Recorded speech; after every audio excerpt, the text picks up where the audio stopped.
ಎಲ್ರಿಗೂ ನಮಸ್ಕಾರ. Welcome back to Sushmita YouTube channel. ಇವತ್ತಿನ ವಿಡಿಯೋದಲ್ಲಿ ಮುಂದಿನ ಭಾಗ ಆದಂತಹ ವ್ಯಂಜನಾಕ್ಷರಗಳ ಬಗ್ಗೆ ತಿಳ್ಕೊಳ್ಳೋಣ.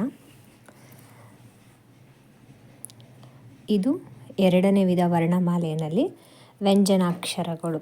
ಹಿಂದಿನ ವಿಡಿಯೋದಲ್ಲಿ ಸ್ವರಗಳ ಬಗ್ಗೆ ತಿಳಿದಿದ್ವಿ. ಈಗ ವ್ಯಂಜನಾಕ್ಷರಗಳ ಬಗ್ಗೆ. ವ್ಯಂಜನಾಕ್ಷರಗಳಂದರೆ ಸ್ವರಗಳ ಸಹಾಯದಿಂದ ಉಚ್ಚರಿಸುವ ಅಕ್ಷರಗಳನ್ನು ವ್ಯಂಜನಾಕ್ಷರಗಳು ಎಂದು ಕರಿತೀವಿ. ಯಾವ್ಯಾವ ವಿಧವೇ ವ್ಯಂಜನಾಕ್ಷರಗಳಲ್ಲಿ?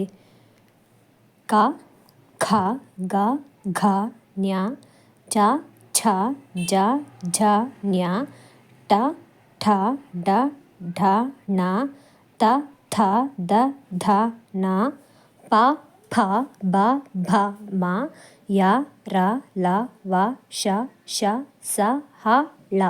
ಒಟ್ಟು 34 ವ್ಯಂಜನಾಕ್ಷರಗಳು ಇದ್ದಾವೆ. ಈ ವ್ಯಂಜನಾಕ್ಷರಗಳನ್ನು 2 ವಿಧಗಳಾಗಿ ವಿಂಗಡಿಸಿದ್ದಾರೆ. ಮೊದಲನೇದು ವರ್ಗೀಯ ವ್ಯಂಜನಾಕ್ಷರ, ಎರಡನೇದು ಅವರ್ಗೀಯ ವ್ಯಂಜನಾಕ್ಷರ. ಅದರಲ್ಲಿ ಫಸ್ಟ್ ಒನ್ ವರ್ಗೀಯ ವ್ಯಂಜನಾಕ್ಷರ ಯಾವ್ಯಾವ ವಿಧವೇ? ಕಕ್ಕ ಗಗ್ಗಾನ್ಯ, ಚಚ್ಚ ಜಜ್ಜಾನ್ಯ, ಟಟ್ಟ ಡಡ್ಡಾಣ, ತತ್ತ ದದ್ದಾನ, ಪಪ್ಪ ಬಬ್ಬಾಮ. ಇವೇನಿದ್ದಾವೆ ಕಾಯಿಂದ ಮಾವರ್ಗೆ ಇರುವಂತಹ ಈ ಅಕ್ಷರಗಳನ್ನು ವರ್ಗೀಯ ವ್ಯಂಜನಾಕ್ಷರ ಅಂತ ಹೇಳಿ ಕರಿತೀವಿ. ಇವು ಟೋಟಲ್ 25, ಒಟ್ಟು 25 ಅಕ್ಷರಗಳನ್ನು ವರ್ಗೀಯ ವ್ಯಂಜನಾಕ್ಷರಗಳು ಎಂದು ಕರಿತೀವಿ.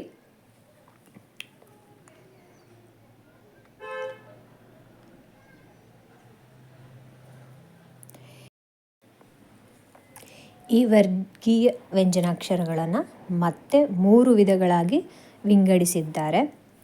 ಮೊದಲನೇದು ಅಲ್ಪ ಪ್ರಾಣಾಕ್ಷರಗಳು, ಎರಡನೇದು ಮಹಾಪ್ರಾಣಾಕ್ಷರಗಳು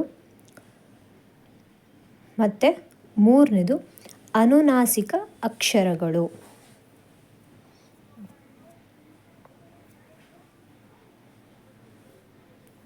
ಅದರಲ್ಲಿ ಮೊದಲನೇದು ಅಲ್ಪ ಪ್ರಾಣಾಕ್ಷರಗಳು ಹಾಗಂದ್ರೇನು, ಅದರಲ್ಲಿ ಯಾವ್ಯಾವ ವಿಧವೇ ಅಂತ ನೋಡೋಣ. ಕಡಿಮೆ ಉಸಿರಿನಿಂದ ಉಚ್ಚರಿಸುವ ವ್ಯಂಜನಾಕ್ಷರಗಳನ್ನು ಅಲ್ಪ ಪ್ರಾಣಾಕ್ಷರಗಳು ಎಂದು ಕರೆಯುತ್ತೇವೆ. ಉದಾಹರಣೆ ಕಚಾಟ ತಪ ಗಜಡ ದಬ. ಇದನ್ನು ಒತ್ತಿ ಹೇಳಲ್ಲ, ಈಸಿಯಾಗಿ ಹೇಳ್ತೀವಿ. ಒಟ್ಟು 10 ಅಕ್ಷರ ಅಲ್ಪ ಪ್ರಾಣಾಕ್ಷರಗಳಿದ್ದಾವೆ. ಇನ್ನು ಎರಡನೇ ವಿಧ ಆದ ಮಹಾಪ್ರಾಣಾಕ್ಷರಗಳು. ಇದು ಹೆಚ್ಚು ಉಸಿರಿನಿಂದ ಉಚ್ಚರಿಸುವ ಅಕ್ಷರಗಳನ್ನ ಮಹಾಪ್ರಾಣಾಕ್ಷರಗಳು ಅಂತ ಹೇಳ್ತೀವಿ. ಈಗ ಉದಾಹರಣೆ ಖ, ಛ, ಠ, ಥ, ಪ, ಘ, ಝ, ಢ, ಧ, ಬ. ಒಟ್ಟು ಇವು ಕೂಡ 10 ಮಹಾಪ್ರಾಣಾಕ್ಷರಗಳು ಇರೋದು. ಇನ್ನು ಮೂರನೇದು ಇದೇ ವ್ಯಂಜನಾಕ್ಷರಗಳಲ್ಲಿ ವರ್ಗೀಯ ವ್ಯಂಜನದ ಮೂರನೇ ವಿಧ ಅನುನಾಸಿಕ ಅಕ್ಷರಗಳು.